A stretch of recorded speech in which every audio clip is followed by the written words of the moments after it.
Halo, Assalamualaikum warahmatullahi wabarakatuh. Terima kasih teman-teman kalian sudah klik video ini. Dan sesuai dengan judulnya, langsung aja kita bakal ngebahas tentang Muslim dan juga Jepang. Kalau misalnya kita ngebahas tentang Islam dan juga negara-negara Arab atau negara mayoritas dengan Muslim terbanyak, itu sudah biasa. Tapi bagaimanakah kondisi Muslim di Jepang? Dan bagaimana perkembangan Islam di Jepang saat ini? Oke guys, anyway ternyata beberapa tahun belakangan Islam tumbuh semakin pesat, tumbuh semakin baik di negara Jepang ini dengan sekitar 112.000 sampai 200.000 Muslim tinggal di Jepang saat ini. Tidak hanya itu, ternyata pembangunan masjid, pembangunan komunitas-komunitas Islam juga banyak banget sekarang semakin berkembang di negara Sakura ini dengan populasi penduduk total yaitu sekitar 160 juta orang dan dibagi dengan penganut Hindu dan juga Shinto. Nah, kita bakal bahas bagaimana Islam tiba di Jepang dan bagaimana Islam berkembang di Jepang. Anyway, sebenarnya Islam dan juga Jepang memiliki hubungan yang masih sangat muda, terbilang masih sangat baru, karena sekitar tahun 1800-an sampai 1900-an Islam mulai muncul di negara ini. Hal ini terjadi karena beberapa kondisi atau keadaan yang mengharuskan negara Jepang untuk berpolitisi atau mengikuti kegiatan ekonomi secara mendunia dengan negara-negara lain, termasuk negara-negara Arab dan Asia Tenggara. Yang pertama pada tahun 1868, di mana saat itu adalah momentum dari Utsmaniyah Turki dan juga Kekaisaran Jepang sedang mengadakan konsolidasi atau pertemuan. Di era itu juga terjadi sebuah kejadian yang cukup menyedihkan, yaitu di mana kapal El Tugrul yang berlayar dari Jepang menuju ke Turki atau kembali ke Turki menghadapi hantaman badai besar dan menewaskan ratusan orang di dalam kapal tersebut. Oke, itu awal pertama bagaimana Jepang dan negara Islam bertemu. Kemudian kita mengacu pada tahun yang semakin mempesatkan agama ini atau negara-negara Arab atau negara-negara Asia Tenggara yang mayoritas Muslim bisa masuk ke Jepang atau saling berkomunikasi dengan negara Jepang ini adalah pada tahun 1920. Pada tahun 1920 ini nih banyak banget migran dari Turki maupun Rusia dan mayoritas Muslim untuk datang ke Jepang, bekerja ataupun studi. Tentunya hal itu menyebabkan pertukaran budaya yang semakin pesat terjadi di sini maupun di negara lain untuk mengenali negara Jepang dan juga mengenali negara-negara lainnya. Selama waktu 1868 sampai dengan 1900-an ini, hanya sedikit sekali orang Jepang yang memasuki agama Islam. Bisa dihitung dengan angka, jari bahkan, di antaranya yaitu Bunpachiro Ariga dan Mitsutaro Takaoka. Mereka masuk dalam agama Islam kurang lebih pada tahun 1909. Tetapi ada catatan juga bahwa salah satu orang pertama yang masuk dalam Islam di Jepang itu adalah Torajiro Yamada, yang kemudian dia berganti nama menjadi Abdul Halil.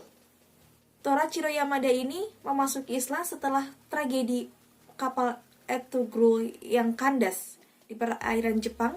Kemudian beliau melawat ke negara Turki dan akhirnya mulai mengenal Islam sejak berada di sana.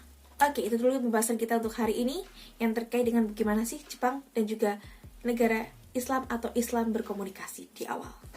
Selanjutnya, setelah tahun 1920-an, banyak sekali momentum-momentum yang Jepang dapatkan atau Jepang harus mengikutinya karena salah satunya adalah adanya Perang Kedua dan juga adanya krisis minyak pada tahun 1973. Dalam dua kondisi ini, Jepang diharuskan untuk melakukan diplomatik ke berbagai negara, termasuk salah satunya adalah negara Arab dan juga negara-negara Asia Tenggara. Pada Perang Dunia Kedua ini, Jepang mengirimkan beberapa militernya dan juga pilot-pilot angkatannya untuk membantu negara-negara ataupun melakukan kegiatan dalam Perang Dunia Kedua ini. Dan disitulah terjadi berbagai macam pertukaran budaya tentunya dan juga berbagai macam kondisi yang mengharuskan orang-orang Jepang mengenal tentang Islam. Selanjutnya pada tahun 1973 di mana Jepang mengalami krisis minyak pada saat itu dan mengakibatkan perekonomiannya semakin memburuk. Kemudian media Jepang mulai menerbitkan hal-hal atau segala informasi tentang negara-negara Arab. Tentu saja hal ini akan membantu perekonomian negara Jepang yang saat itu kurang baik, kemudian juga menjalin hubungan baik dengan negara-negara tersebut. Dan mulai saat itulah banyak penganut Islam dari Jepang secara terang-terangan mengatakan bahwa dirinya masuk Islam. Jadi guys, itu tadi beberapa hal yang banyak orang belum ketahui, bahwasanya Jepang dan juga Islam adalah suatu kondisi yang berbeda, tetapi semakin kesini saya bersyukur kita semakin kuat karena Jepang sangat loyalitas dan menerima kita dengan sangat baik. Nah, bagaimanapun sekarang kondisinya, kita harus tetap bersyukur karena negara ini atau negara Jepang sangat loyalitas sekali terhadap Muslim, dan kita berharap semoga tetap terjadi dengan baik dan kita selalu diberikan kekuatan untuk menjalankan Islam di negara Jepang ini. Oke guys, itu tadi beberapa informasi dari kita bahwasanya Islam dan juga Jepang sangat berteman baik saat ini dan semoga akan selalu baik untuk kedepannya. Amin. Ngomong-ngomong soal Islam sekarang, ternyata banyak sekali pembangunan Muslim yang sudah terjadi. Banyak sekali fasilitas-fasilitas yang diberikan kepada kita para Muslim untuk tetap nyaman berada di Jepang. Salah satu yang diberikan kepada kita umat Muslim adalah bagaimana kita bisa beribadah dengan baik. Terbukti dengan adanya masjid besar di Jepang ini, yaitu salah satunya Masjid Kobe dan juga Masjid Tokyo Chami. Tidak hanya itu guys, ternyata sekarang bandara-bandara internasional di Jepang juga sudah memberikan ruang khusus untuk para Muslim jika ingin beribadah atau sholat di dalam bandara tersebut. Sekaligus juga banyak sekali tempat-tempat makanan halal sekarang yang sudah dibangun oleh beberapa migran termasuk dari negara Pakistan, Hindia, kemudian juga Indonesia, Malaysia, dan negara-negara lainnya. Oke guys, segitu dulu informasi dari aku. Semoga ada hikmah yang bisa diambil dari video ini.